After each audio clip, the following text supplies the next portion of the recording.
Village accountant PDO ಮತ್ತು KS ಪರೀಕ್ಷೆಗಳಿಗಾಗಿ IAS ಹಿಂದಿನ ಪ್ರಶ್ನೋತ್ತರಗಳು ಅಂದ್ರೆ ವಿಜ್ಞಾನಕ್ಕೆ ಸಂಬಂಧಪಟ್ಟ ಹಿಂದಿನ ಪ್ರಶ್ನೋತ್ತರಗಳ ವಿವರಣೆ ಅದರಿ. ಪ್ರೆಷರ್ ಕುಕ್ಕರ್ಗಳಲ್ಲಿ ಅಡುಗೆ ಮಾಡುವುದು ಸುಲಭ ಏಕೆ ಅಂತ ಕೇಳ್ತಾರ. ನಮಗೊಂದು ಸಣ್ಣ ಕಲ್ಪನೆ ಏನಿರಬೇಕು ಅಂದ್ರ ಕುಕ್ಕರ್ಗಳಲ್ಲಿ ಅಡುಗೆ ಯಾಕೆ ಬೇಗನೆ ಬೇಯುತ್ತದೆ ಅಂದ್ರ ಇದರೊಳಗೆಲ್ಲ ಮುಚ್ಚಲ್ಪಟ್ಟಂತ ಭಾಗ ಇರ್ತವೆ. ಯಾವಾಗ ಇದಕ್ಕ ಅಧಿಕ ಒತ್ತಡವಾಗುತ್ತದೆ ಆಗ ಏನಂದ್ರೆ ಇದರಾಗ ಕುದಿಯುವ ಬಿಂದು ಹೆಚ್ಚಳವಾಗುತ್ತದೆ. ಅಧಿಕ ಒತ್ತಡದಿಂದ ಕುದಿಯುವ ಬಿಂದು ಹೆಚ್ಚಾಗುತ್ತದೆ. ಇದು ಹೇಳಬೇಕು. The pressure increases, its boiling point also increases. ಸಾಮಾನ್ಯವಾಗಿ ಕುಕ್ಕರ್ದಾಗ ಎಷ್ಟು ಡಿಗ್ರಿದಾಗ ಕುದೀತದ ಅಂದ್ರೆ 120 ಡಿಗ್ರಿ ಸೆಲ್ಸಿಯಸ್ದಾಗ ಕುದೀತದೆ. ಆದ್ರೆ ಹೊರಗಡೆ ಪಾತ್ರೆದೊಳಗ ಕೂಸಲಿಕ್ಕಿಟ್ರ ಅವಾಗ ಎಷ್ಟರದಾಗ ಕುದೀತದ್ರಿ ಅಂತಂದ್ರ ಪಾತ್ರೆಯಲ್ಲಿ ಇರುವ ಅಡಿಗೆಗಳು ಸಾಮಾನ್ಯವಾಗಿ ಕುದಿಯುವುದು ಎಷ್ಟಕ್ಕ ಅಂದ್ರ ಈ ಮ್ಯಾಗ ಏನದ ಪಾತ್ರೆ ಮುಚ್ಚಿಕೆಸಂದ್ರ ಹಿಂಗ್ ಕುದಿಸ್ತಾರಲ್ಲ ಬೊಗೋಣಿದೊಳಗದು ಇದರಲ್ಲಿ ಸಾಮಾನ್ಯವಾಗಿ 100 ಡಿಗ್ರಿ ಸೆಲ್ಸಿಯಸ್ ಆಯ್ತ್ರ. ಹಾಗಾದ್ರೆ ಬೆಟ್ಟ ಗುಡ್ಡಗಳಲ್ಲಿ ಇಲ್ಲಿ ಹಿಮಾಲಯದಾಗ ಇಲ್ಲಿ ಅಡಿಗೆ ಅತ್ಯಂತ ನಿಧಾನವಾಗಿ ಕುದಿಯುತ್ತದೆ. ಟೈಮ್ ಬಹಳ ತೋರ್ತದೆ, ನಿಧಾನವಾಗಿ ಕುದಿಯುತ್ತದೆ ಬೆಟ್ಟ ಗುಡ್ಡಗಳಲ್ಲಿ. ಇವಕ್ಕೆಲ್ಲಕ್ಕ ಕಾರಣ ಏನು ಅನ್ನೋದಕ್ಕೆ ಕುಕ್ಕರ್ಗಳಲ್ಲಿ ಅಧಿಕ ಒತ್ತಡದಿಂದ ನೀರಿನ ಕುದಿಯುವ ಬಿಂದು ಹೆಚ್ಚಳವಾಗುತ್ತದೆ, ಅಡುಗೆ ಬೇಗನೆ ಕುದಿಯುತ್ತದೆ. ಒಂದು ರೀಸನ್. ಸಾಮಾನ್ಯವಾಗಿ ನೀರಿನ ಕುದಿಯುವ ಬಿಂದು ಜನರಲ್ ಗಾಗಿ ಹೇಳೋದಾದ್ರೆ 100 ಡಿಗ್ರಿ. ಬೆಟ್ಟ ಗುಡ್ಡಗಳಲ್ಲಿ ಅಡುಗೆ ನಿಧಾನವಾಗಿ ಬೇಯುತ್ತದೆ ಏಕೆಂದರೆ ಅಲ್ಲಿ ಎತ್ತರ ಹೆಚ್ಚಳವಾದಂತೆ ಒತ್ತಡ ಕಡಿಮೆ ಇರುತ್ತದೆ. ಒತ್ತಡ ಕಡಿಮೆ ಇರುವುದರಿಂದ ನೀರಿನ ಕುದಿಯುವ ಬಿಂದುನೂ ಕಡಿಮೆ ಇರುತ್ತದೆ. ನೀರಿನ ಕುದಿಯುವ ಬಿಂದು ಕಡಿಮೆ ಇರುತ್ತದೆ. ಇದು ಹೇಳ್ತೇವೆ ನಾವು. ಇದನ್ನೇ UPSC ಕ್ವಶನ್ ಈ ಕೆಳಗಿನ ಯಾವುದು ನೀರಿನ ಕುದಿಯುವ ಬಿಂದು ಆಗಿದೆ ಅಂತ ಹೇಳಿ ಕ್ವಶನ್ ಕೇಳಿದ್ರು. ಯಾವುದು ನೀರಿನ ಕುದಿಯುವ ಬಿಂದು ಆಗಿದೆ ತಂದಕ್ಕರ ನೀರಿನ ಕುದಿಯುವ ಬಿಂದು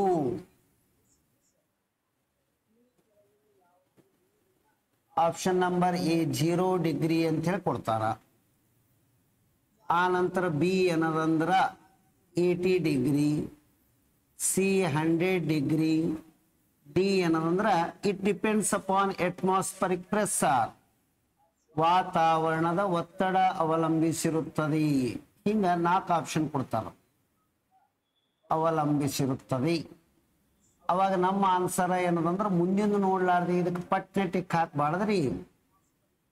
ಯಾವಾಗಲೂ ನೀರಿನ ಕುದಿಯುವ ಬಿಂದು ವಾತಾವರಣದ ಒತ್ತಡ ಅವಲಂಬಿಸಿರುತ್ತದೆ.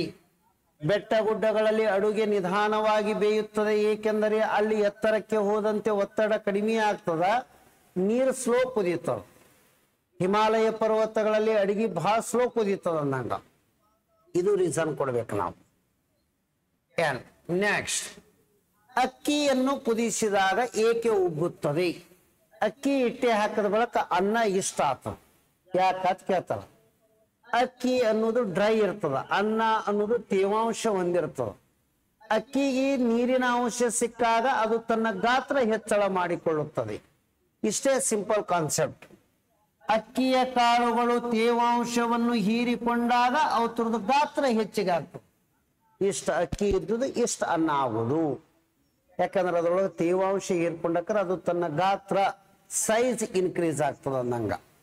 ಇದು UPSC ಕ್ವಶನ್. ನೆಕ್ಸ್ಟ್, ಮಣ್ಣಿಗೆ ಜಿಪ್ಸಮ್ ಸೇರಿಸಲು ಕಾರಣವೇನು? ಜಿಪ್ಸಮ್ ಅಂದ್ರೆ ಏನು ಅನ್ನೋದು ನಮಗ್ ಮೊದಲು ಗೊತ್ತಿರ್ಬೇಕು. ಜಿಪ್ಸಮ್ ಅದು ಮೊನ್ನೆ ಕಾನ್ಸ್ಟೇಬಲ್ ಎಕ್ಸಾಮ್ ಇದರದು ಸೂತ್ರನೇ ಕೇಳಿದ್ರು. ಜಿಪ್ಸಮ್ ಅಂದ್ರು ಒಂದೇ, ಪ್ಲಾಸ್ಟರ್ ಆಫ್ ಪ್ಯಾರಿಸ್ ಅಂತಾರ ಅದಕ್ಕೆ ರೀ.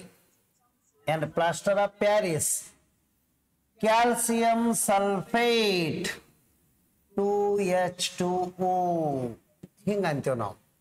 ಹಂಗಂದ್ರೆ ಏನ್ ಸರ ಅಂತಂದ್ರ ಕ್ಯಾಲ್ಸಿಯಂ ಸಲ್ಫೇಟ್ 2H2O ಅಂದ್ರ ಡೈಹೈಡ್ರೇಟೆಡ್, ನೀರಿಗೆ ಹೈಡ್ರೇಟ್, ಡೈ ಅಂದ್ರೆ 2, ಕ್ಯಾಲ್ಸಿಯಂ ಸಲ್ಫೇಟ್ ಡೈಹೈಡ್ರೇಟೆಡ್ ಇದರ ಪೂರ್ಣ ಹೆಸರ. ಜಿಪ್ಸಮ್ ಎನ್ನುವುದರದ ಪೂರ್ಣ ಹೆಸರ calcium sulphate. Calcium sulphate. Di ಅಂದ್ರೆ ಎಷ್ಟ್ರಿ? 2. ಡೈಹೈಡ್ರೇಟೆಡ್ ಹೈಡ್ರೇಟೆಡ್ ಅಂತೇಳಿ ಹೇಳೋದು. Mono di tri tetra penta hexa hepta octa nona deca ಅಂತೇಳಿ ಬರ್ತಾವ. ಡೈ ಅಂದ್ರೆ 2, ಮೋನೋ ಅಂದ್ರೆ 3, ಟ್ರೈ ಅಂದ್ರೆ ಡೈ ಅಂದ್ರೆ 2, ಮೋನೋ ಅಂದ್ರೆ 1, ಡೈ ಅಂದ್ರೆ 2, ಟ್ರೈ ಅಂದ್ರೆ 3. ಹಿಂಗೆ ಗೊತ್ತಿರ್ಬೇಕು ಸರ್ ನಮಗೆ. ಇನ್ನ ಜಿಪ್ಸಮ್ಮ ಏನಂದ್ರೆ ಮಣ್ಣಿಗೆ ಯಾಕೆ ಬೆರೆಸ್ತಾರಂದ್ರ ಮಣ್ಣಿನ ಕ್ಷಾರತೆಯನ್ನು ಅಂದ್ರೆ ಅಲ್ಕಲೈನ್ ಗುಣವನ್ನು ಕಡಿಮೆ ಮಾಡಲು.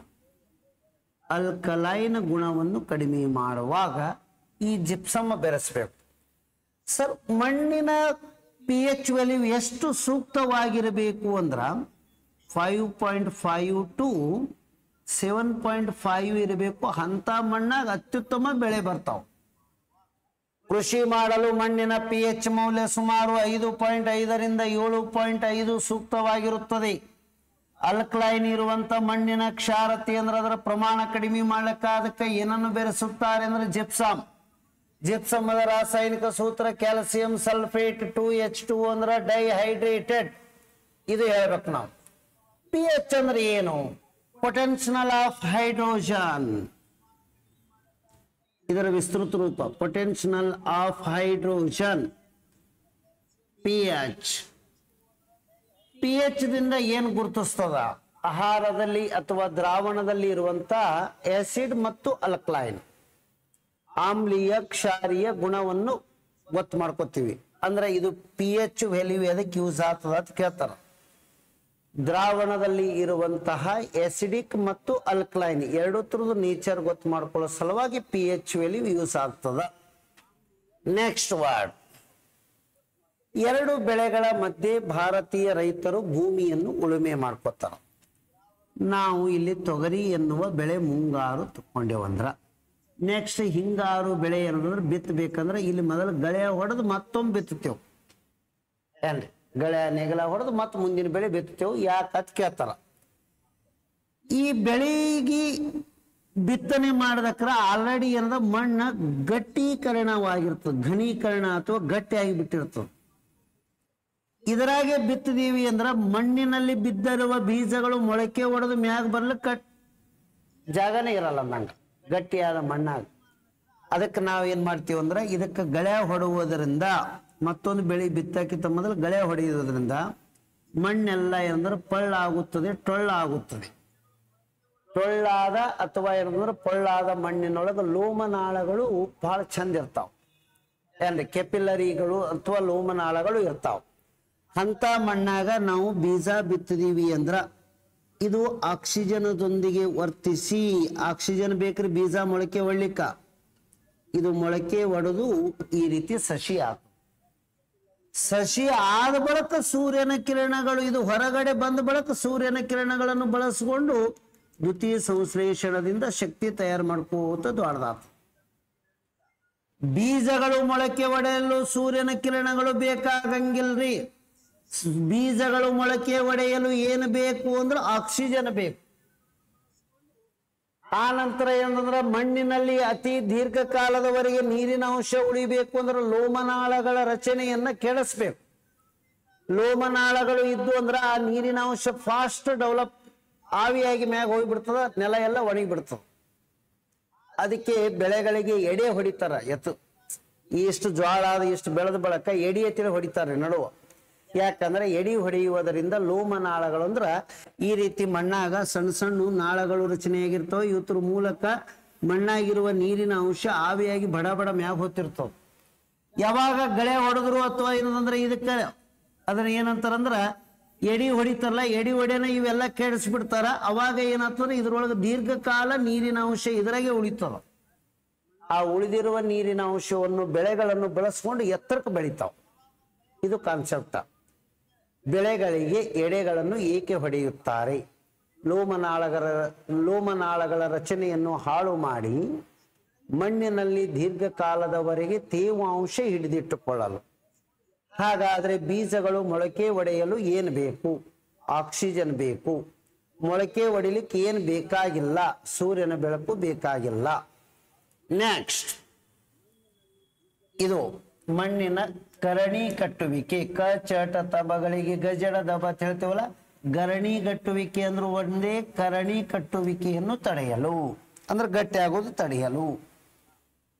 ಒಂದು ಏಕಮಾನ ನೀರನ್ನು ಬಳಸಿ ಅತಿ ಹೆಚ್ಚು ಭತ್ತ ಯಾವ ಮಣ್ಣಿನಲ್ಲಿ ಬೆಳೆಯಬಹುದು? ಇಲ್ಲೊಂದು ವರ್ಡ್, ಹಿಂಗಂದ್ರೆ ಏನು ಅಂತ ಕೇಳ್ತಾರೆ. ಇದರಲ್ಲಿ ಏನದಂದ್ರೆ ಜಿನುಗು ಮಣ್ಣು, ಪೆರ್ಕೋಲೇಟಿವ್, ಹಿಂಗಂದ್ರೆ ಏನು ಅಂತ ಕೇಳ್ತಾರ.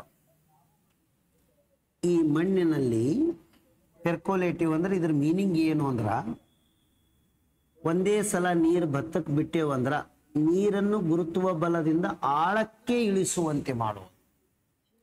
ಆಗ ಆಳದಲ್ಲಿ ಇರುವ ನೀರು ಜಲ್ದಿ ಆವಿಯಾಗಲ್ಲ, ಬಹಳ ದಿನ ಇದರಾಗೆ ಉಳಿತದ. ಇದರಾಗೆ ಉಳಿಯುವುದರಿಂದ ಭತ್ತ ಚಂದ ಬೆಳೀತದ.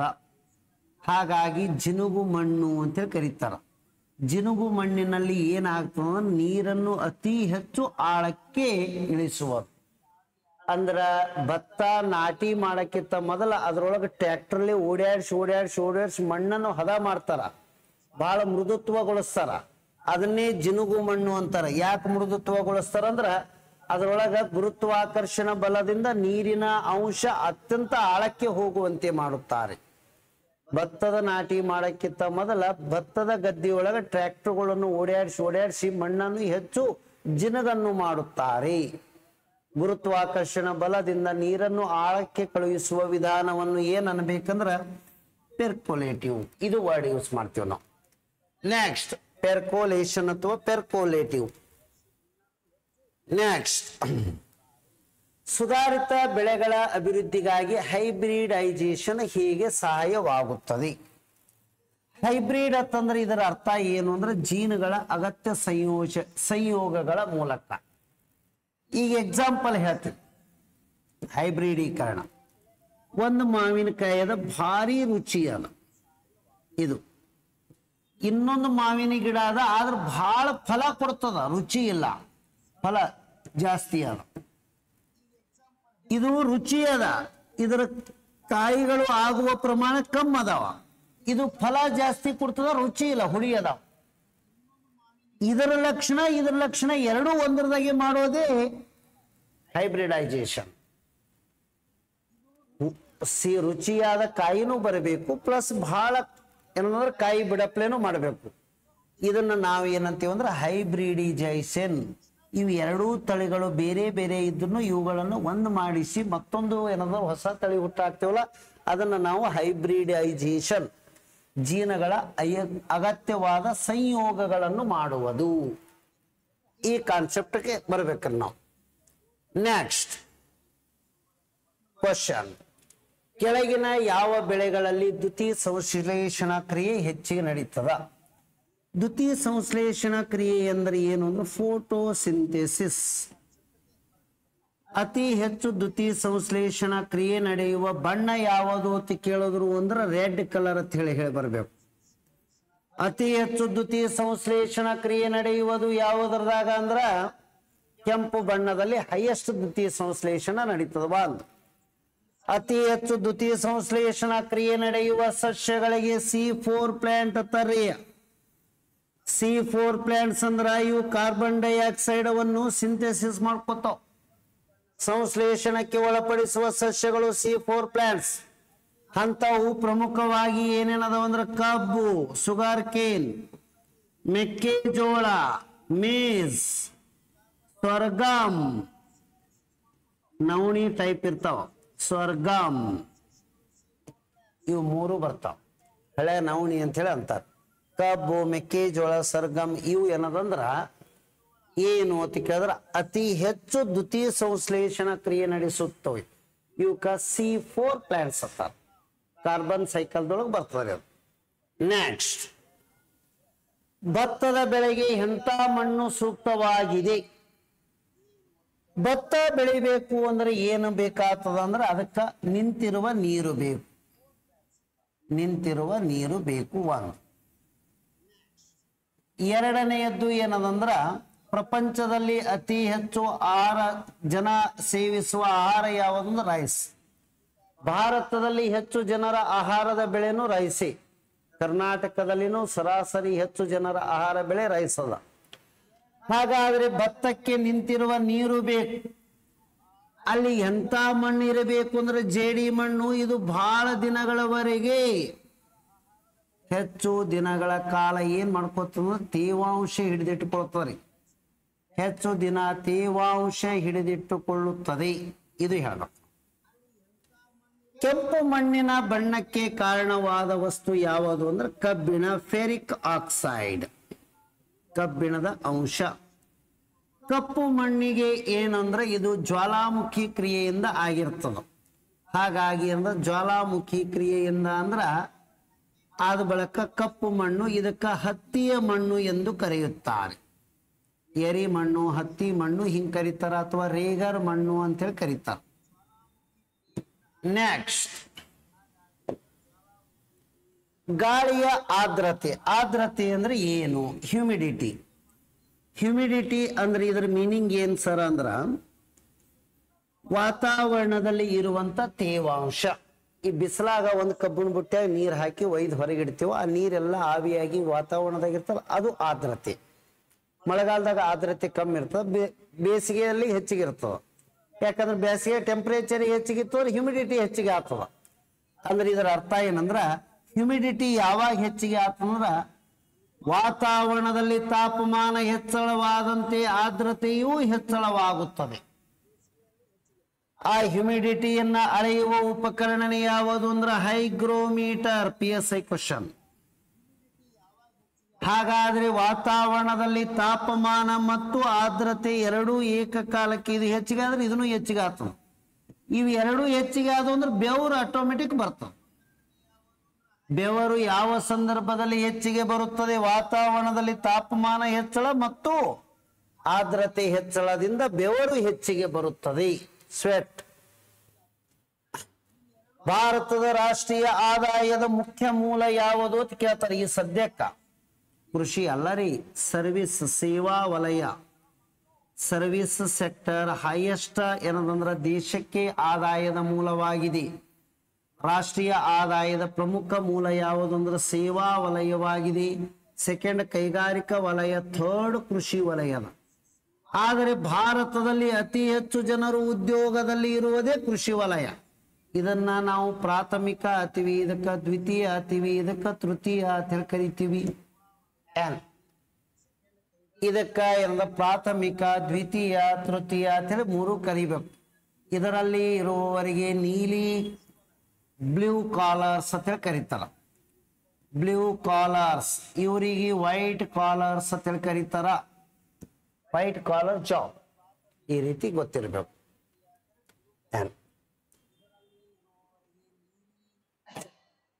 ಧನ್ಯವಾದಗಳು.